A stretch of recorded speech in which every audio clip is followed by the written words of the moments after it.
morning about the new flexible furlough scheme. A few housekeeping points. We've muted everyone's microphones just to try and keep the background noise down a little bit, but this particular session is hopefully will be a questions and answer session. So I encourage you to ask questions as we go through. I'm going to talk for 5 or 10 minutes, just a very brief overview of the new rules. I'm not going to go into any detail particularly, but I've got some of my colleagues are online as well. So we have Caroline Cottrell here, who's our HR director, and we have some of my tax colleagues are here to answer questions. So please feel free to type as we go. If you don't feel comfortable, if you've got a question and you don't feel particularly comfortable addressing it to everybody, there is an option in the chat box to send it privately to either myself or the line that says Scrutton Bland host, or to Caroline directly. And so if you just in the to box, if you select the little drop down, you can choose to send it privately to an individual. Which, yeah, feel free to do that if you'd rather. We will try and get through. I'm hoping that we're going to have lots of questions. We will try and get through them as we can. If we can't get through everyone's questions, then we will come back to you later on today. So please bear with us. So hopefully some of you will have come to some of these webinars before, and we've been running them regularly throughout the lockdown period on various different subjects. They are designed to be not chapter and verse on a particular subject, but just to give you an idea. They're short and sharp, and as I've already said, we like them to be collaborative, particularly this one. I've already done the introductions. My colleagues are online, so let's get into the furlough scheme. So a very quick recap on what we've got at the moment, because some of this is relevant to what's coming in from the 1st of July. So the current scheme is running until the 30th of June next week, and you can furlough employees, and the government will reimburse 80% of their usual wages, plus the employer's national insurance and employers' pension contributions on that 80%. And the money has been coming through very quickly. So once a claim is done, it's taking about 6 days to come through. I'm sure those of you that have done claims will have already found that. So at the moment, employees that are furloughed have to be furloughed for a minimum of 3 consecutive weeks through the furlough period, and that's quite key going forward. You should have talked to your employees about being on furlough and confirmed with them in writing the arrangements. And again, I'll pick that up in a little while, because that's going to be key going forward as well. So those of you that have furloughed people and are continuing to do so, there's a few very key changes going forward, and one of them is that any furlough claims you have for the period up to the 30th of June, you have until the 31st of July to submit those claims. Now, I've done lots of reading about the new furlough scheme, and one of the articles I've read has suggested that there's going to be a new portal for the July onwards claims. So whether that means that from the 31st of July, the portal that we're all currently using, there'll be no access to that, I don't know. But the Revenue are saying that you only have until the 31st of July to do the 30th of June claims. So that's a key deadline to try and remember. So that's a very broad brush what we have at the moment. From the 1st of July, there's some really key changes. So the scheme going forward is designed to allow businesses to bring back some of their employees that are furloughed at the moment, to bring them back part-time, to try and help businesses start to trade and get back to normal. and the employer will cover the cost of the employee working. The government will continue to cover the cost of when they're on furlough. So what you'll have is those employees that you want to bring back, you will you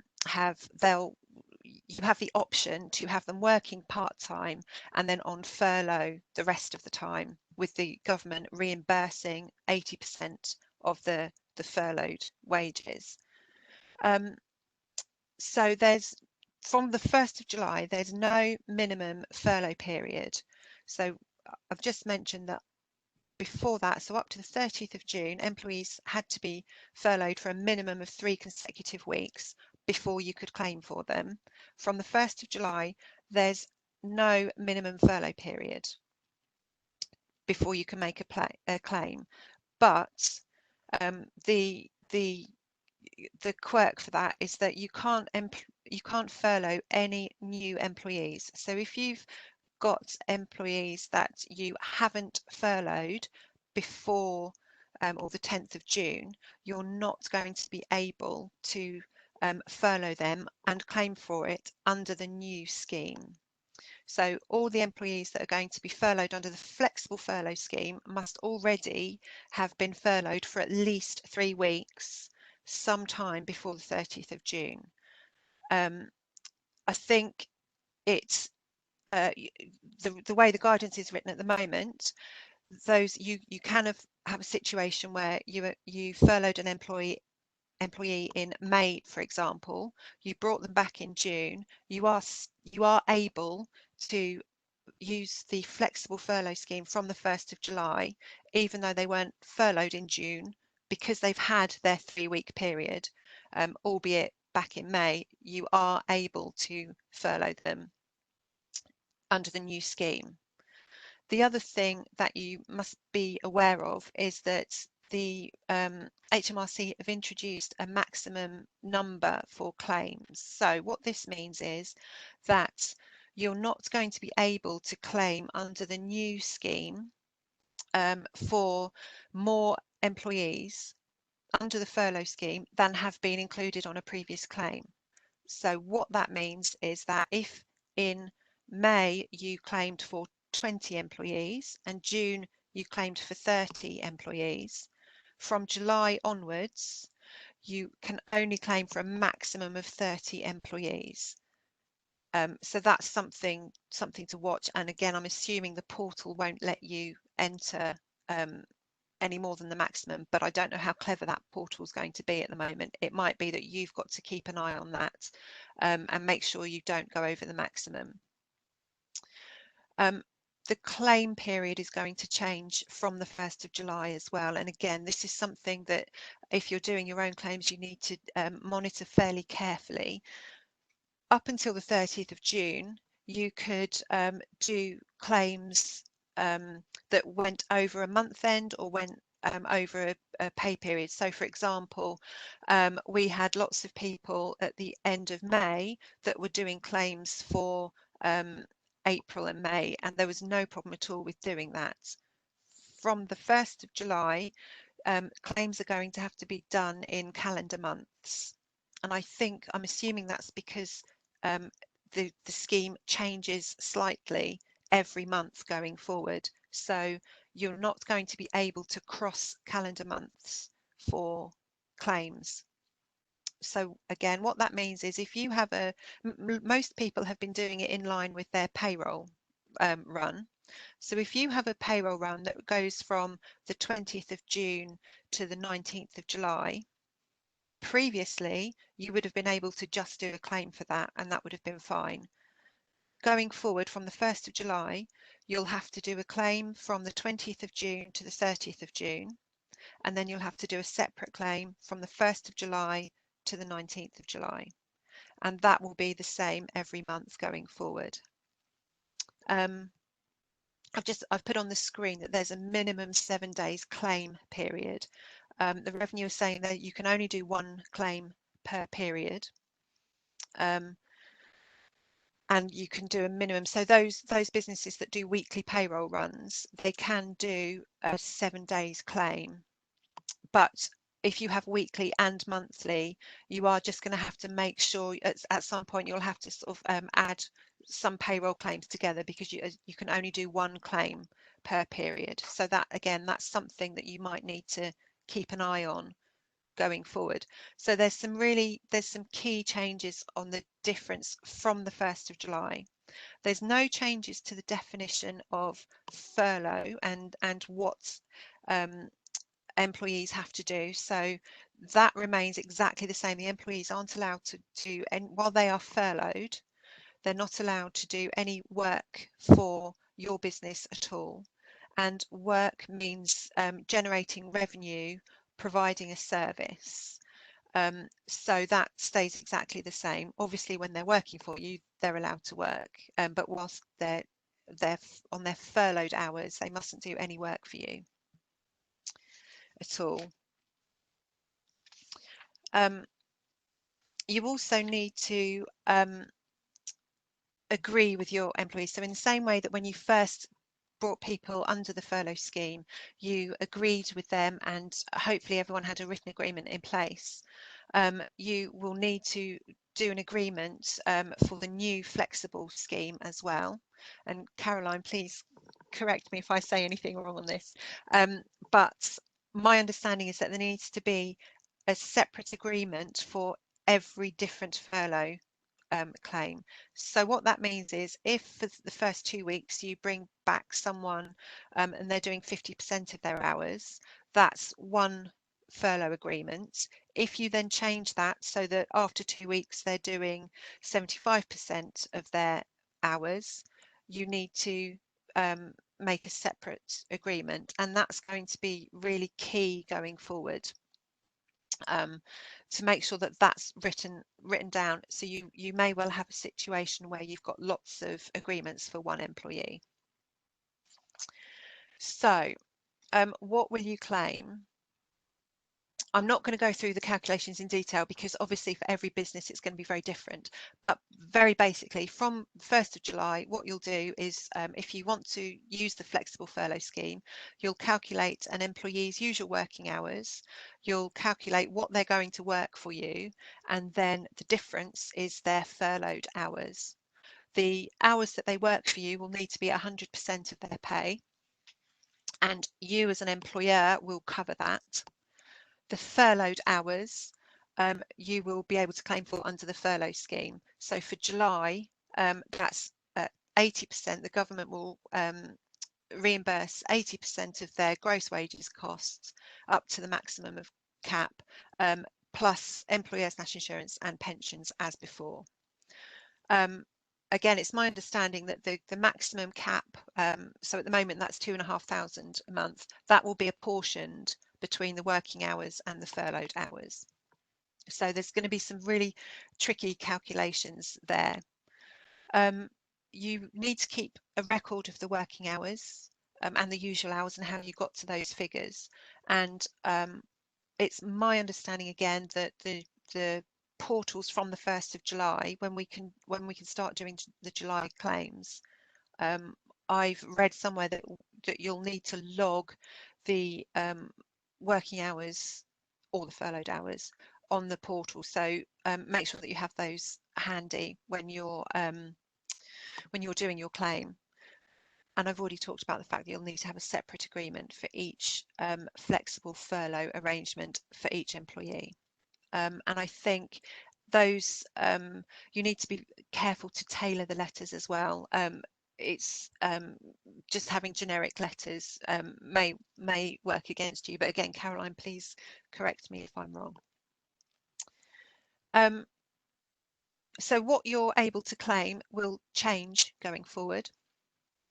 From July, the amounts to claim are the same as they have been for June, subject to the caps and apportioning for working hours. So that's up to 80% of the gross wages cost, and you can claim employers' national insurance and pension contributions. From August, those amounts change. So from August, you're not able to claim for the employer's national insurance or the pension contributions anymore. So effectively, you as employers fund that cost. but you can continue to claim 80% of the wages costs. From September, you're still paying the employer's national insurance and pensions, and you also now need to contribute toward 10% towards the furloughed hours of your employees. So the amount that you can reclaim for the furloughed hours drops to 70% from the 1st of September. From the 1st of October, again, no employer's national insurance, no pension. You as employers fund that bit. And you can only claim back 60% of the furloughed hours from the government under the JRS scheme. So you as employers end up paying for the working hours and 20% of the furloughed hours. And the scheme ends, as far as we know at the moment, on the 31st of October. So they're gradually phasing it out, and employers are having to contribute more and more to the cost of their employees as the scheme goes on. I've already talked about possibly a new portal. I've seen reference to that. I'm not sure on what will happen with that yet. I checked our government portal at the beginning of the week, and it didn't look any different, so I'm not sure what will happen. I've talked about the calendar months and the minimum claims, so I think I've covered that. As far as I saw from the original guidance that came out, the first claims for July can be made from the 18th of July. Again, that may well, the guidance is changing all the time, so that may well change, but that's what they're talking about at the moment. So that's kind of a very brief overview of the scheme. And I can see that there's been some questions that my colleagues have been answering as we've gone through. Does anyone have any other questions that they would like me to go through, or like one of my colleagues to pick up? It can be on what I've talked about today. It can be on the scheme as it is at the moment, if you've got a query that you would like answered on what you might be doing at the moment, or about the scheme going forward.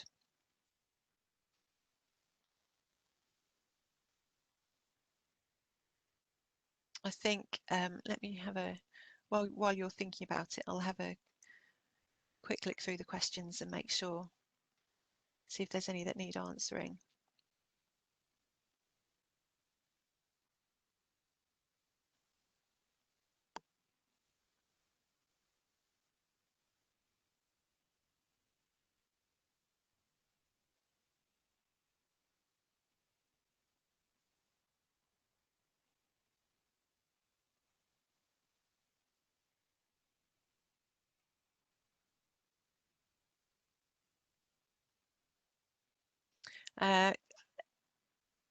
Yes, we'll certainly, Louise will certainly send out, we can arrange for you to have a copy of the PowerPoint notes. So yes, that's absolutely fine.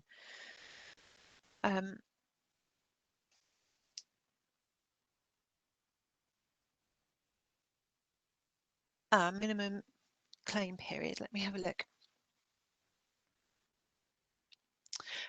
So yeah, there's a question about the minimum claim period. The claim period is slightly different to the number of furlough days. So there is no minimum for furlough days. So someone can be furloughed for a day or a part day. So unlike 30th of June, where you had to, it was a minimum of 3 weeks, that's gone completely. The claim period is slightly different. So you can only claim for a minimum of 7 days.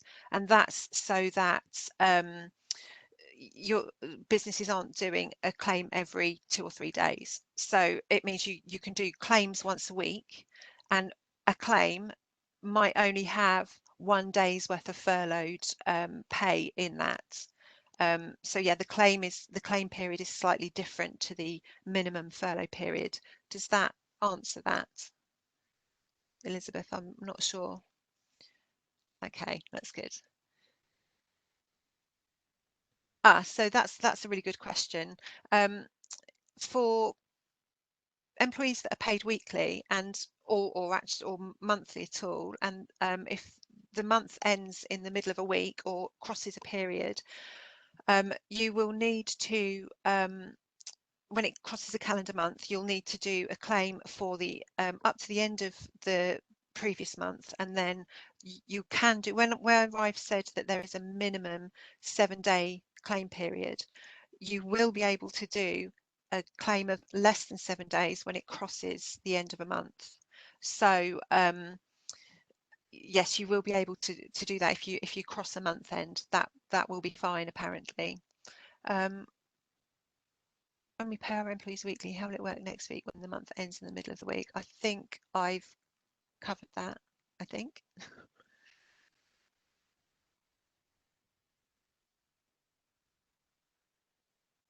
I think Caroline's picked up lots of the employment, the more employment law type questions.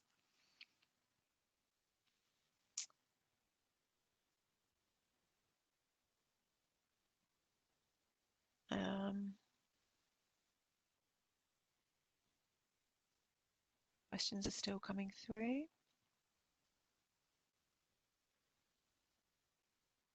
I think it's safe to say that the calculations are going to become really complicated, and I think it's really important that you keep records of what you're claiming, how you got to the calculations, and keep those for 6 years. The revenue, there is a they're starting to talk about a penalty regime for furlough claims. There's lots of talk in the accountancy press about penalties and getting claims right. There is scope for correcting claims, and those of you that are doing your own claims may have seen that in the last 2 or 3 weeks on the portal there's now a question where you can tick if you're correcting a previous claim. So they have introduced that.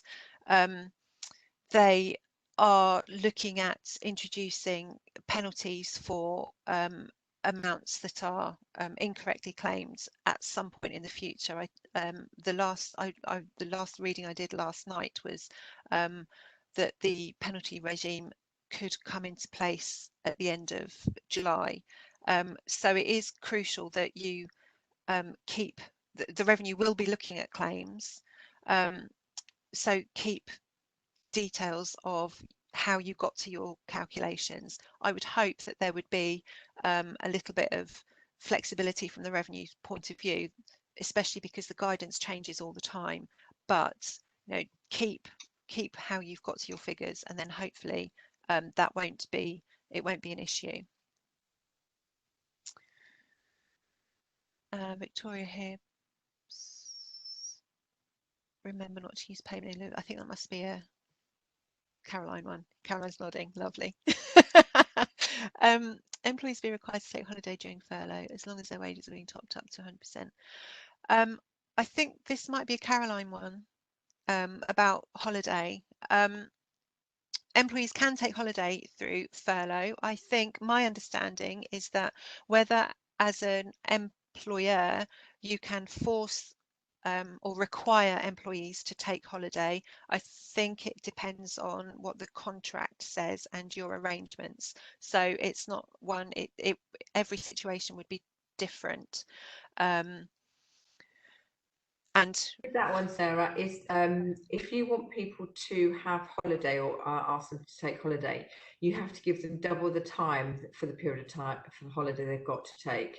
So if you want someone to take a week's holiday, you have to give them 2 weeks notice, and you can actually enforce that for people. That's actually there's the ability to do that. Obviously the best way of doing it is talking and negotiating with people, but you can actually say actually you might have a cohort of people who've got lots of holiday, and bringing them back would cause issues for your operations. So then what you would say is, if I'm giving you 1 week's notice, you can only ask them to take 2.5 days. If you're giving them 2 weeks notice, that's 1 week. If it's 4 weeks notice, that's 2 weeks. So it's double the amount of holiday is a notice that you have to give them, and it's good practice to do it in writing. And am I right in saying that the rules for carrying forward holiday changed at the beginning of lockdown as well. They did statutory holiday, so that's your 5.6 days. It's your sort of your statutory holiday only. You have up to 2 years to actually to take that. So because obviously the government recognised that everyone taking holiday, particularly at the end of depending on your holiday year is. Some people have a 1st of April holiday year. Some people have the 1st of January holiday year. So you have the ability to take that statutory holiday over a period of 2 years, again to ease the burden on businesses operationally, having people take it all at once. Yeah. And don't forget, you don't have to accept people requesting holiday. You can say, I'm really sorry for the business, it's not the right time. And you can ask people to take holiday in certain times of the year. You just need to make sure you give notice for that. Caroline, there's a question. Absolutely. Yeah, Yes, you can. You can force people. I mean, I'm a trustee of Burnham Zoo, and one of the things we did, we had a lot of people being furloughed. So one of the things we asked them to do is we wrote to every single person and said, right, we're giving you 4 weeks notice. We'd like you to take 2 weeks of your holiday now, because when we open, it's going to be busy. And so we paid everybody the 100% pay, and obviously we topped it up as part of the furlough payment. I think that's going to be really key for businesses going forward, especially as the furlough has extended much longer than we expected it to, and recovery is going to take a little bit of time. That's the interaction with furlough and annual leave, and businesses aren't going to want all of their employees to suddenly come back and then say, well, actually, I've got 3 weeks holiday to take. So managing that is all part of the planning process, I think, and needs to be thought about.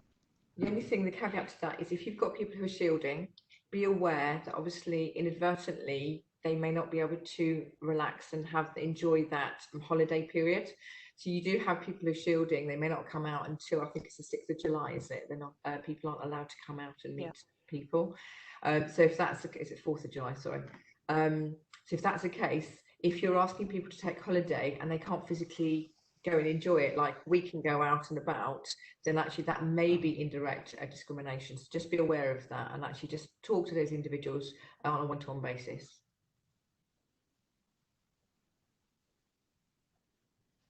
One of the things that I may not have made clear was that as the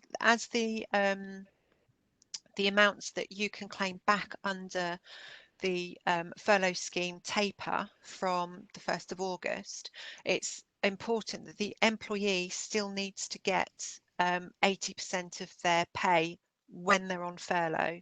When they're working, you'll need to pay them 100%. But as the amounts that the government reimburse drop down, the employee must still get at least 80% of their pay. If you choose to top up, that's fine, but you have to top up the 10% and then 20% in September and October. The employee must carry on getting 80%, even though you can claim back less. Just to clarify that.